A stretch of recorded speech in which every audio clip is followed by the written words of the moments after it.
The friendship shifts. I wasn't prepared for. After having a baby, I had no idea my friendships would change more than my body. That thought hit me at 4 a.m. while nursing my son for the fourth time that night.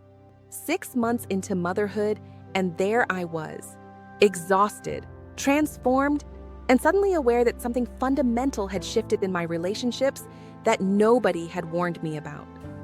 There's endless advice about diapers, feeding schedules, and sleep training.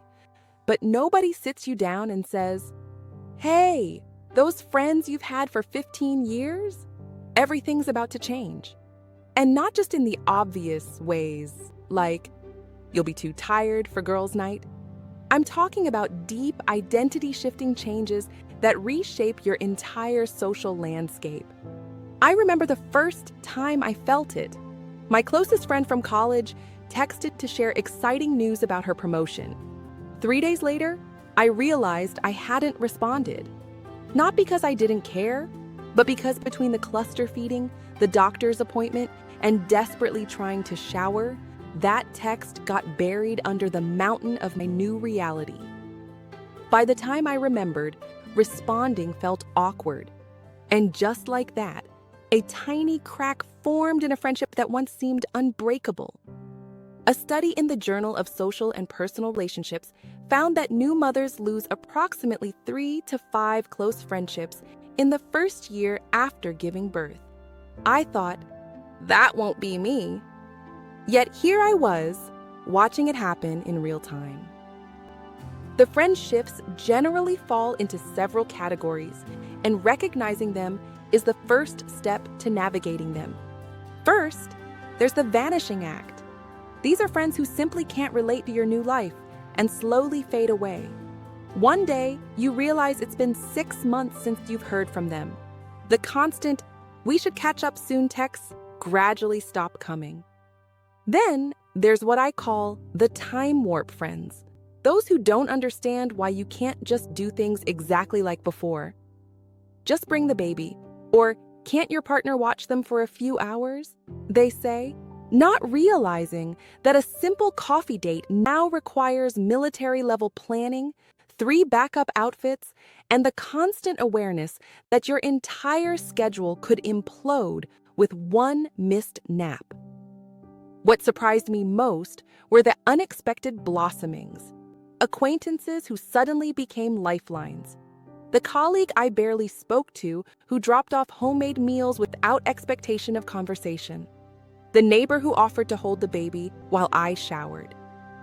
These weren't deep friendships before, but something about the raw vulnerability of new parenthood created connections I never anticipated. And then there are the friendships that deepen beyond measure. Friends who adapt alongside you, who text, "No need to respond, just thinking of you," or who understand when you show up with spit up on your shirt and can only stay for 30 minutes. Who celebrate your parenting wins without judgment and listen to your struggles without offering unsolicited advice. What I wish someone had told me is that friendship after baby isn't just about who stays and who goes. It's about a fundamental shift in what friendship means and what you need from it. Before baby, friendships were often built around shared experiences, travel adventures, late-night conversations, spontaneous outings. Now, true friendship reveals itself differently, through understanding, patience, and adjusted expectations. When my son was 4 months old, I broke down crying to my therapist about a friend who had stopped reaching out. She said something that changed my perspective. Motherhood is like moving to a foreign country. Some friends will never visit you there. Some will visit but always feel like tourists, and others will learn enough of the language to truly connect with your new life. The reality is, your capacity for friendship changes too. I used to pride myself on being the friend who remembered every birthday, who organized the gatherings, who checked in regularly. Now, there are days when brushing my teeth feels like an accomplishment. I've had to learn to forgive myself for not being that friend anymore. But here's what I've discovered about friendship and motherhood. It becomes more about quality than quantity. The friendships that survive this transition often become richer, more authentic, and more meaningful than before. I've started categorizing my friendships differently now. There are seasonal friends, wonderful people who might be in your life for a particular chapter. There are foundation friends, those rare souls who adapt to every version of you. And there are new chapter friends, the ones who enter your life precisely because you've entered this new phase. If you're in the midst of this transition, know that you're not alone in feeling this shift. And there are ways to navigate it with grace. First, communicate honestly. When you can, tell your closest friends what you need. Maybe it's understanding when you don't respond quickly. Maybe it's visits that don't require hosting. Maybe it's texts with no obligation to reply. Second, adjust your expectations, both of yourself and others. The depth of friendship doesn't always correlate with frequency of contact anymore. Third, be open to new connections.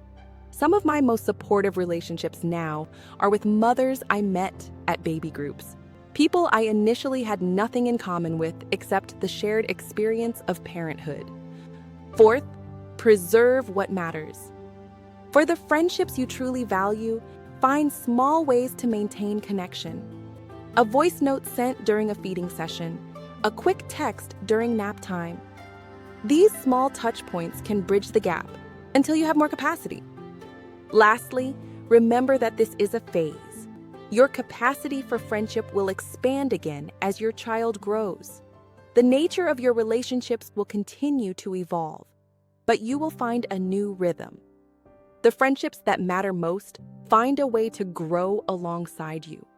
And sometimes, the most beautiful connections are yet to come, forged in this new identity, with people who know you not just as who you were, but who you are becoming. I've created a relationship transition guide for new mothers that goes deeper into navigating these friendship shifts. You can find it linked below with practical conversation starters, boundary setting templates, and strategies for maintaining your most valued connections through this transition.